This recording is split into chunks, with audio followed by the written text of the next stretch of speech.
요! 상심의 오름을다 센서 스튜입니다. 트럼프 대통령이 미국 대통령으로 취임하고 나서 우리나라는 경제, 안보, 외교 등 거의 모든 분야에서 격변을 맞이하게 될 전망입니다. 당장 대통령 된 지 얼마 되지도 않았는데 벌써 난리예요. 당장 트럼프 대통령의 집권 1기의 시행착오를 바탕으로 2기에서는 실제로 신념을 실현할 수 있다는 관측들이 나오고 있는데요. 그 중에 가장 우리에게 민감한 현안은 주한미군 주둔과 이와 맞물린 방위비 분담금 문제가 될 것으로 전망되고 있습니다. 실제로 트럼프 대통령은 집권 1기 때 주한미군 철수 카드를 꺼내들면서 한국을 압박하기도 했는데요. 방위비 분담금을 인상할 것인지 아니면 주한미군을 철수시킬지 둘 중 하나를 고려하며 한국을 강하게 압박하기도 했습니다. 이게 허풍이 아닌 게요. 실제로 2020년에 독일을 상대로 미국이 똑같이 이런 행동을 보인 적이 있었거든요. 근데 독일이 방위비 인상을 거부하니까 실제로 주독 미군의 3분의 1 병력을 철수시키기도 했습니다. 그렇다면 현재 트럼프가 한국에 원하는 방위비는 총 얼마일까요? 바로 100억 달러입니다. 하나로 14조 원 정도입니다. 14조 원. 이게 어느 정도인지 짐작이 가시나요? 트럼프 대통령이 한국의 방위비로 요구한 이 금액으로 한국이 무기를 산다면 어떤 무기들을 살 수 있는지 오늘 한번 이걸 알아보도록 하겠습니다. 그 전에 샌놈 여러분, 지금까지 제 영상을 꾸준히 시청해주셨는데 혹시 아직 구독 안 하셨나요? 지금 구독 버튼 한 번만 눌러주시면 저에게 큰 힘이 됩니다. 부탁드릴게요. 제발요. 14조 원이 얼마나 큰 돈이 단순히 계산해볼게요. 2025년 한국의 국방 예산은 61조 5,878억 원입니다. 근데 14조 원이면요, 한국 전체 국방 예산의 23%라는 엄청난 금액입니다. 무기들을 보면 어마어마한데요. 우선 첫 번째로 이 방위비 14조 원을 전투기 구매에 쓴다고 가정을 해볼게요. 현재 전 세계에서 가장 비싼 전투기로 평가받고 있는 전투기는 F-35 전투기입니다. 일단 한국이 처음 구매했을 때 한 기당 990억 정도였거든요. 근데 990억 정도면요, 단순 계산을 해서요 141기를 구매할 수 있습니다. 2028년까지 20기가 추가로 들어와서 한국에 총 59기의 F-35 전투기가 있는데 2배 이상의 F-35 전투기를 구매할 수 있다는 겁니다. 어마어마하죠. 그뿐만 아니라 항공모함을 뽑을 수 있기도 한데요, 니미츠급 항공모함의 건조비는 하나로 5조 원 정도인 것으로 알려져 있습니다. 그러면 두 척의 니미츠급 항공모함을 뽑고도 돈이 남습니다. 4조 원이 남아요. 함재기로 F-35B 전투기를 40대 정도 사용한다면 한 4조 정도를 쓸 테니까 딱 항공모함 두 척을 구성할 수 있죠. 사실 미국 항공모함을 써서 비싼 거지 경항모를 기준으로 잡아버리면 한 척당 1조 2천억 원에서 2조 원 정도가 드니까 경항모 7척을 뽑아버릴 수 있는 어마어마한 돈이기도 합니다. 그리고 K2 흑표전차의 가격은 한국군 납품가 기준으로 80억 원 정도입니다. 14조 원이면 K2 흑표전차만 1750대를 구매할 수 있는 수준입니다. K2 흑표전차 1750대가 지금 추가가 되면요, 기존 한국군이 가지고 있던 2331대의 전차에서 1750대를 더해 4081대가 되는데요. 이러면 세계 6위 수준의 전차 보유국입니다. 그리고 3세대 전차만 기준으로 잡으면요 794대밖에 차이가 안 나기 때문에 정말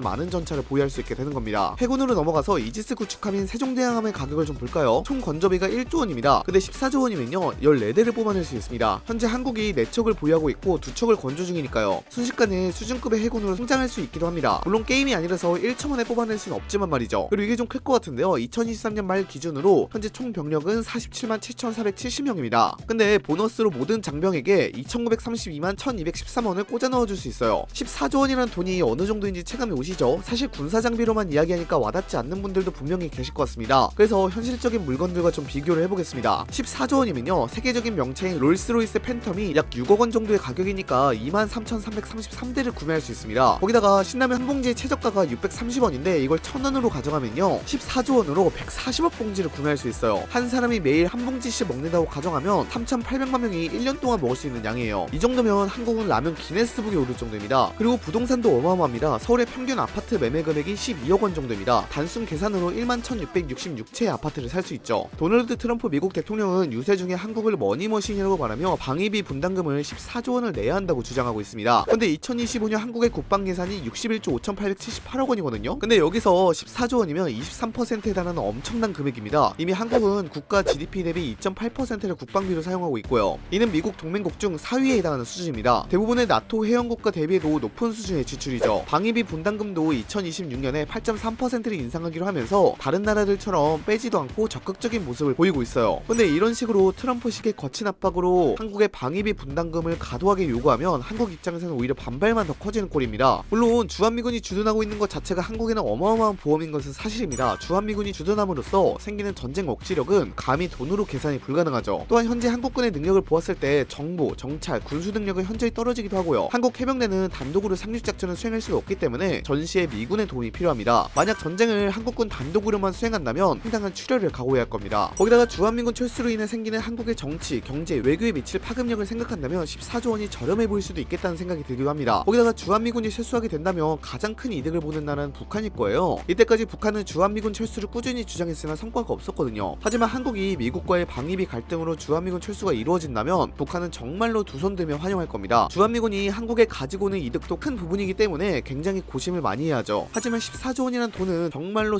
큰 액수입니다. 한 번에 14조 원을 내는 게 아니라 1년에 14조 원씩 꼬박꼬박 미국에 준다는 것은 너무 큰 돈이죠. 물론 실제로는 협상에서 그 액수를 점차 줄이긴 할 겁니다. 왜냐면 주한미군을 철수하기에는요, 주한미군은 극동아시아 지역의 거의 유일한 지상군 전력이기 때문이죠. 그리고 중국 때리기에 아주 큰 관심이 있는 미국 입장에서는 주한미군 자체가 어마어마한 전략적 가치를 가지고 있어요. 바로 바다 건너서 중국의 주요 도시들이 싹 다 밀집해 있으니까요. 거기다가 한국은 독일과 일본하고 다르게 기지 사용료를 미국에 받지 않고 있습니다. 일본은 해마다 미국으로부터 기지 사용료 1조 3천억 원 정도를 받고 있고 독일은 1조 4천억 원 정도를 받고 있는데요. 한국은 받지 않고 있어요.